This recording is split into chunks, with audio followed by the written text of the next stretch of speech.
Bonjour à vous qui regardez cette vidéo. Alors on est parti pour les premiers assemblages de votre bar top. Donc voilà une petite photo des différents morceaux de bois que j'ai récupérés de mon ami. Donc comme vous voyez, tout avait été plus ou moins déjà découpé aux bonnes dimensions. J'avais juste dû refaire quelques corrections au niveau des trous qui avaient été faits sur le panel où il y avait quelques erreurs. Je ne peux donc malheureusement pas vous donner un retour d'expérience sur les découpes, les grosses découpes de toutes ces parties. Je sais juste qu'il va vous falloir de la patience et de la minutie, notamment pour cette partie arrondie. Un petit conseil quand même, essayez de faire la majorité des découpes dans les magasins de bricolage. En général, les premières découpes sont gratuites et après c'est autour de 1 € le trait.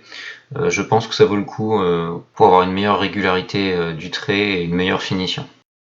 Sachez enfin que pour faire les trous au niveau du panel, vous avez deux solutions qui s'offrent à vous, soit d'utiliser des scies à cloche, soit d'utiliser des forêts à bois. Alors je vous ai fait plusieurs plans de manière à ce que tout soit plus clair possible. Donc j'ai fait le choix d'opter pour les équerres pour fixer les différentes parties en bois. Vous avez également la possibilité de le faire avec des tasseaux. Moi j'ai choisi cette solution parce que pour moi c'était la plus simple et en termes de solidité c'était équivalent. Donc pour assembler les différentes parties, il vous suffit de vous référer au dessin, hein, vous fixez les équerres aux endroits indiqués, à angle droit bien sûr. Les deux cercles qui sont au niveau de la planche du bas sont bien entendu les emplacements des enceintes, mais ça on verra ça un petit peu plus tard. Même chose pour le bouton du volume qui se trouve un peu à droite. Je vous conseille pour fixer les équerres d'utiliser des vis à bois. Elles ont une pointe spéciale qui évite de fendre le bois et elles sont renforcées au niveau de la tête. Là, je vous donne pas de référence pour les équerres ou les vis parce que vous pouvez les trouver dans n'importe quel magasin et une marque en vaut une autre. Alors on poursuit avec les deux côtés de la borne. L'option 2, c'était une option de secours que j'avais imaginée pour la position du bouton de volume des enceintes que je n'ai finalement pas utilisé. Donc vous mettez les équerres aux endroits indiqués. Alors je vous conseille d'utiliser des équerres assez solides pour le coup parce que c'est ce qui va être attaché au fond de au-dessous de votre borne. Et donc c'est là qu'il y aura les contraintes les plus lourdes. Il y aura tout le poids des composants que vous aurez mis à l'intérieur, du poids de l'écran. Donc je vous conseille de mettre des équerres qui tiennent la route et de bien les fixer avec des vis assez costauds. Ici vous avez les emplacements pour les poignées de transport. Donc comme je vous l'avais dit dans la première vidéo, mon bar top est relativement lourd, il pèse 21 kg. Pour pouvoir le transporter plus facilement d'une pièce à une autre, le poser sur une table, etc., je vous conseille vivement d'intégrer des poignées. Surtout que c'est facile, il suffit de tracer un rectangle directement dans le bois et la poignée vient se visser autour de ce trou. Il faut faire attention par contre à une particularité, c'est que les poignées prennent de la place à l'intérieur du bar top. Il faut faire attention donc à ce que ça ne rentre pas en contact avec l'écran que vous aurez positionné ou un autre composant qui sera à l'intérieur de votre machine. Donc je vais vous mettre le lien des poignées à droite ici. Donc moi j'ai principalement tout acheté sur Smallcab. Donc il s'agit d'un site français spécialisé dans l'arcade et ses différents composants. Je vais passer assez rapidement sur la planche qui est destinée à recevoir votre écran. Sachez juste que 4 équerres c'est un petit peu beaucoup.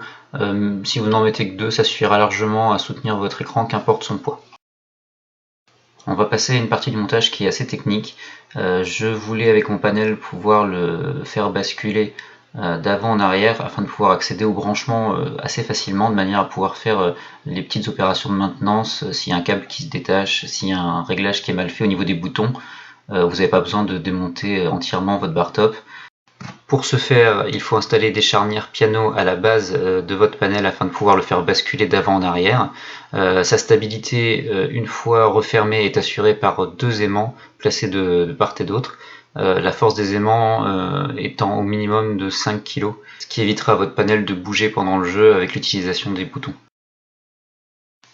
Alors on en termine avec la face arrière du bar top qui fonctionne sous le même principe que le panel, des charnières piano à la base, deux fermetures magnétiques. Vu le poids de la planche, j'ai rajouté une fermeture à levier pour plus de sécurité. Le point ici que vous voyez en bas, c'est un trou qui va permettre à votre câble d'alimentation de passer. Les autres trous concernaient les sorties USB et RJ45, mais j'ai changé d'avis concernant leur disposition, donc n'en tenez pas compte. Une fois encore ici, pas besoin de vous donner de nom d'enseigne, n'importe quel magasin de bricolage a ce petit matériel à disposition. Alors j'espère que je vous ai pas trop assommé avec tous ces plans, toutes ces données. Je vais vous montrer quelques photos de ma propre progression dans la construction de ce bar top, ce qui vous aidera peut-être à visualiser toutes les étapes. Je m'excuse par avance de la qualité de certaines photos qui ont été effectuées avec mon vieux téléphone portable, donc soyez indulgents. Donc voilà à quoi devraient ressembler vos différentes planches après avoir fixé les équerres dessus. Rien de compliqué ici. N'hésitez pas à régulièrement préassembler toutes les différentes parties afin de vérifier que tout s'imbrique bien. Donc ici on voit par exemple que le panel aura besoin d'être poncé à cet endroit-là, vu que c'est là que vous allez reposer vos poignets pour pouvoir utiliser les boutons et le joystick. L'arête est tout sauf confortable à ce niveau-là, donc il va falloir qu'on ponce tout ça pour arrondir et pour que ça soit plus agréable pour les joueurs. En ce qui concerne la fixation de l'écran sur la planche prévue à cet effet, il va falloir que vous perciez en général 4 trous en fonction du modèle d'écran que vous aurez choisi. Sachez que la borne peut accueillir des écrans de 17 pouces, 19 pouces, voire de 21 pouces sans aucun problème. Donc pour pouvoir fixer l'écran à la planche, il va falloir que vous passiez 4 longues vis qui normalement sont fournies avec votre écran, sinon choisissez-en en magasin. Voilà, vous faites les mesures, vous vissez votre écran, il n'y a rien de plus compliqué que ça. Il faut juste s'assurer de connaître le diamètre du pas de vis de l'arrière de votre écran. Voilà ce qui conclut cette vidéo. Donc pour la prochaine au menu, ce sera perçage, ponçage, leçon et un peu de soudure. A bientôt.